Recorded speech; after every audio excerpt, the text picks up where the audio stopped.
started thinking like the colonists to know the true Ali. Started dropping it. The problem is we started thinking like the colonists to know the true Ali. Started dropping.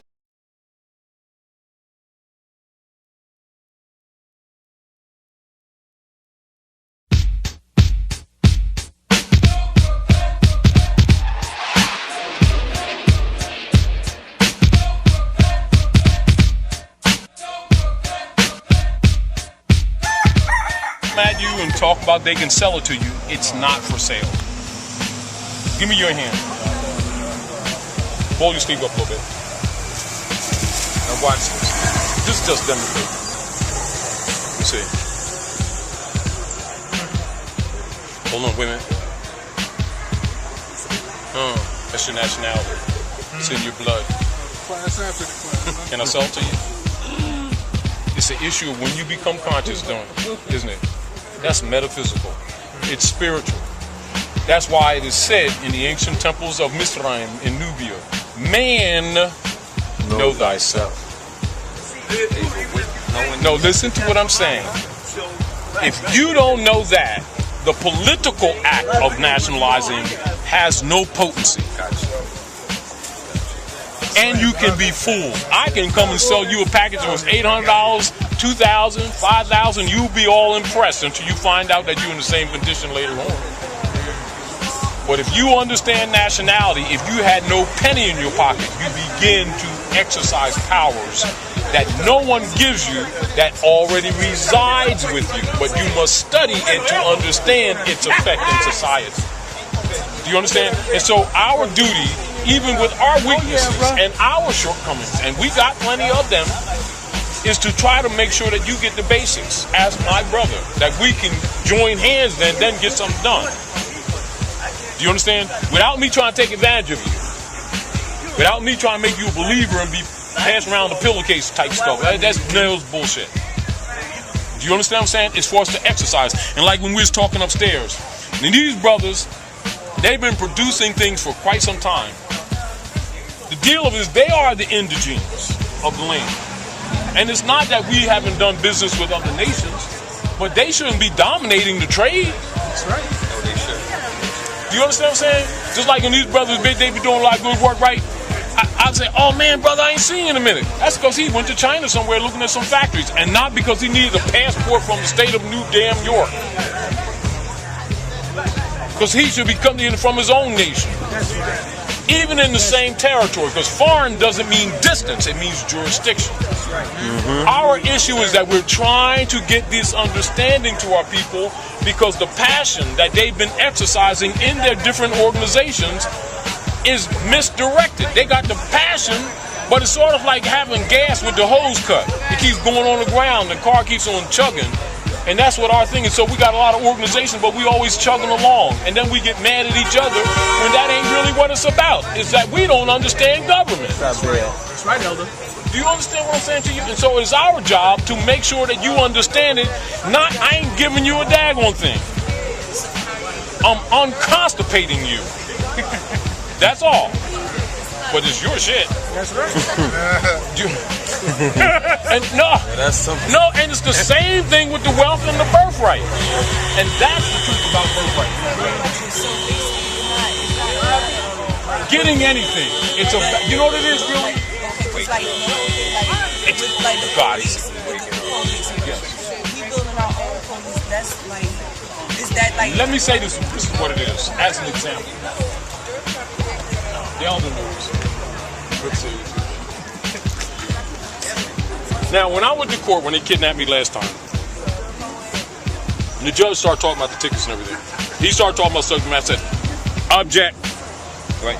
You already have the documents. Do I have a contract with you?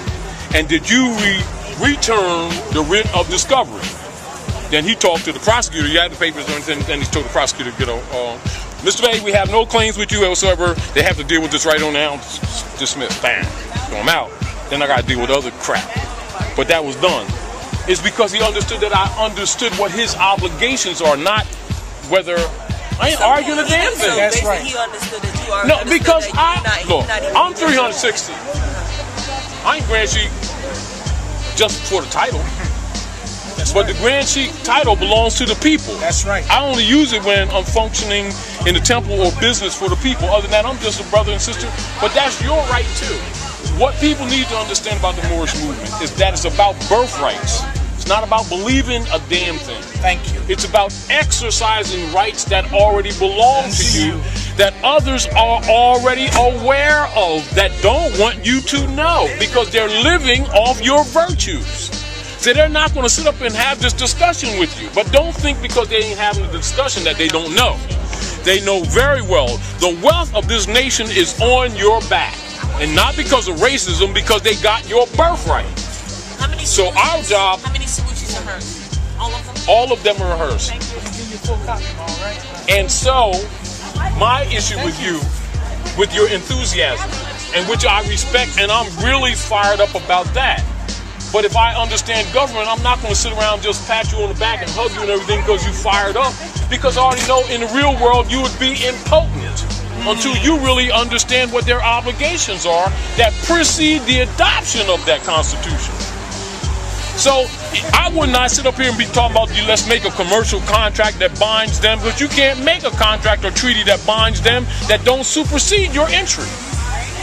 It must supersede before you was born for you to enforce law on them. What point you don't get this? I mean, you ain't gonna make up no horse and make him ride it. Unless he had a contract with your forefathers. Do you understand what I'm saying? Because he ain't got a contract with you just like you ain't got a contract with him. But he got a note that he took that supersede your birth. Duly brought your nationality and your birthright back. Now study it and start enforcing law of the land because it supersedes him. That's why you don't see these Europeans talking about republic. They keep saying democracy. This ain't no damn democracy. This is a republic and you're the sovereign who's been overthrown. You are the Great Seal. Do you understand what I'm saying? And if you don't exercise it, if you don't recognize your own free national government by name and by principle, it's a waiver. You've abandoned it. And that's what they're operating on. Do you understand what I'm saying? So you're not going to create some government. You're going to study law and enforce the government because you're the government. But you can't be that if you're going around calling yourself crayons. Well, I'm a light-skinned, orange-skinned, green guy, and our light-skinned, orange-skinned, green, yellow rights guy. You know, you start talking that trash and see, nobody on this planet will recognize you. Do you understand what I'm saying? You'll never see somebody from Somalia or Egypt, Misraim, Zimbabwe come talking about they light-skinned, orange-skinned, green guys. They will come with their nationality, exercise international law, open up that building over there that was empty since you was going to school, start business, and have a Lexus out there next year. If we ain't figured it out yet, because we keep on trying to reinvent the wheel, they enforcing the law that already exists. Learn the law and enforce it. So learn the truth about your nationality and your birthrights, and exercise it. Failure to do so, it's called a waiver. And if you waive your rights, it ain't like they're going to give them to you. And you ain't got to invent it. You ain't got to have a meeting to make it up. It already exists. You got to learn what they are. So you got to know yourself, don't you? You see the point that I'm saying to you? So if you make the statement, we've got to make a government, right there they already know you don't know. And guess what? Right there you just lost your birthright. See, in law, all law is specific. And when you don't know, ignorance of the law is no excuse. And they're going to roll you. Don't call it prejudice. It's birthright theft. But if somebody can get you to argue prejudice, they got you off key. You'll be arguing to next week, to next Sunday, to next generation, and get nothing.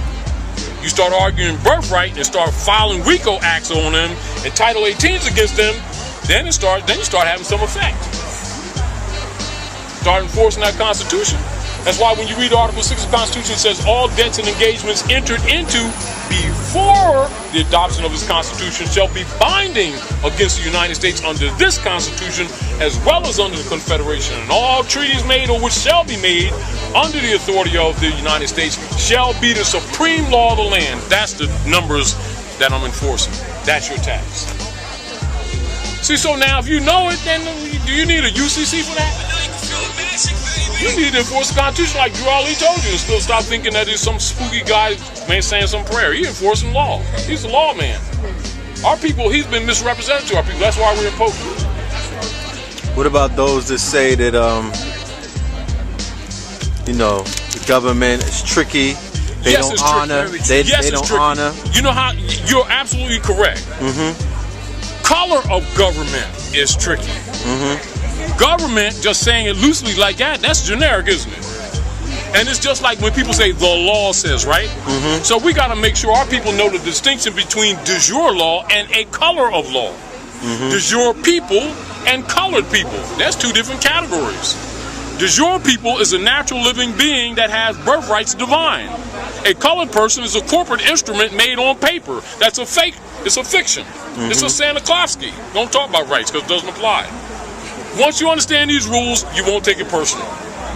But if you think that colored people is some people from Africa, you take it personal, not knowing its a legal status. Then you're going to try to defend that when it's actually not defendable.